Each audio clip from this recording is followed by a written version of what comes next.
Now students, let us take question. अब हम कुछ क्वेश्चंस लेते हैं। Our first question is that why hydrogen gas is not evolved when metal reacts with nitric acid.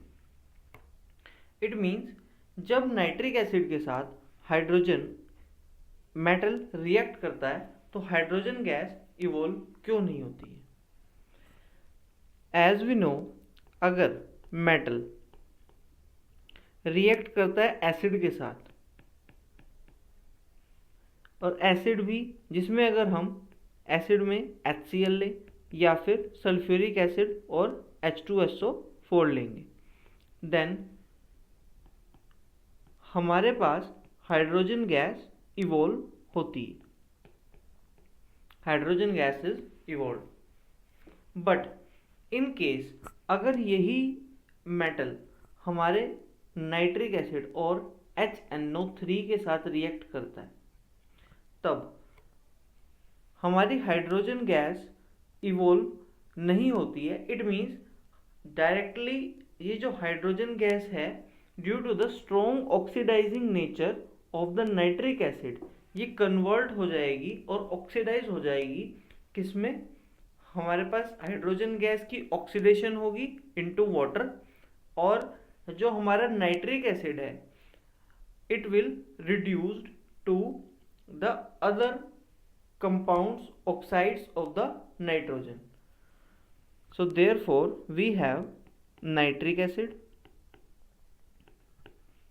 जो हमारा nitric acid है जिसको हमने HNO3 के नाम से जानते हैं, it is a strong oxidizing agent.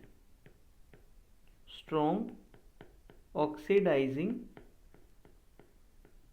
Agent. और ड्यू टू दिस, इसी वजह से ये क्या करेगा, इट ऑक्सीडाइजेज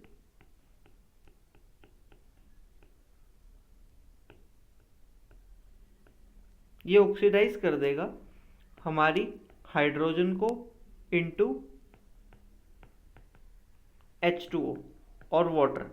ये उसको वाटर में कन्वर्ट कर देता है and itself get reduces to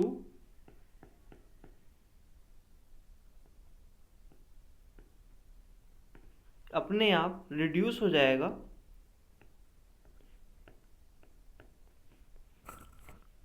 oxides of nitrogen.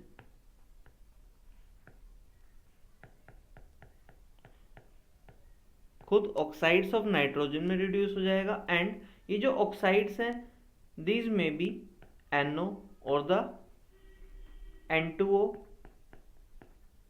And NO2, ये इनमें से किसी भी ऑक्साइड में रिड्यूस हो सकता है।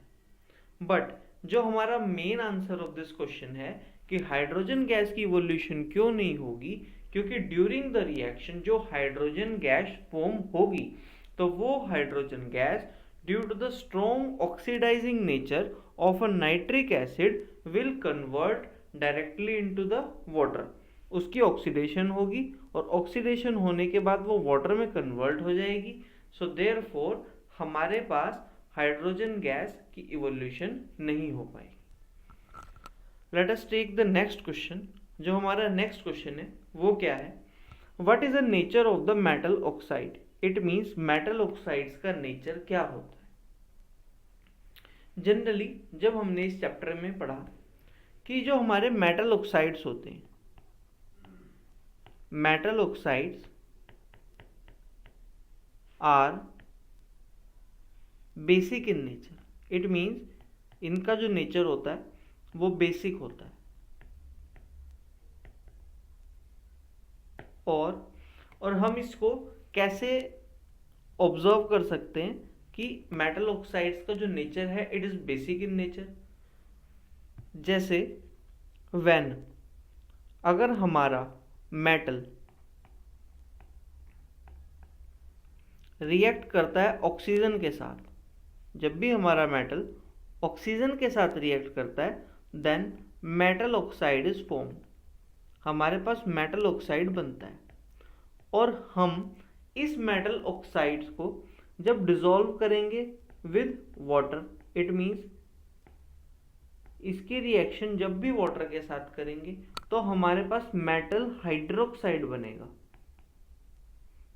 Metal hydroxide is formed, and when we test the metal hydroxide, test of metal hydroxide solution with litmus paper or pH paper,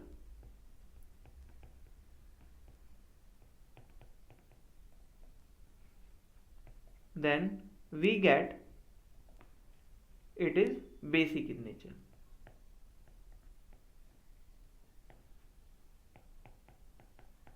और ये क्या करेगा,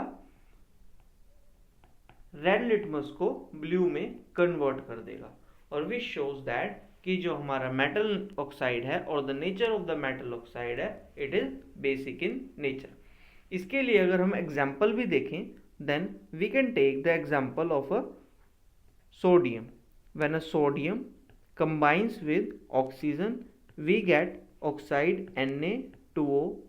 हमारे पास Na2O बनेगा which is a sodium oxide. और इसी सोडियम ऑक्साइड की अगर हम रिएक्शन इसको डिसॉल्व करें वाटर में, तो वाटर में डिसॉल्व करने के बाद it will convert into sodium hydroxide. ये सोडियम हाइड्रोक्साइड में कन्वर्ट हो जाएगा।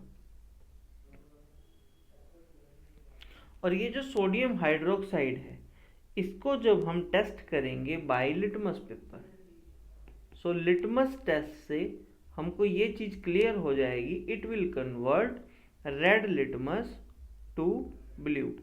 ये उसको रेड को ब्लू में कन्वर्ट कर देगा, विच शोज दैट कि जो हमारा मेटल ऑक्साइड का जो नेचर है वो बेसिक होता है।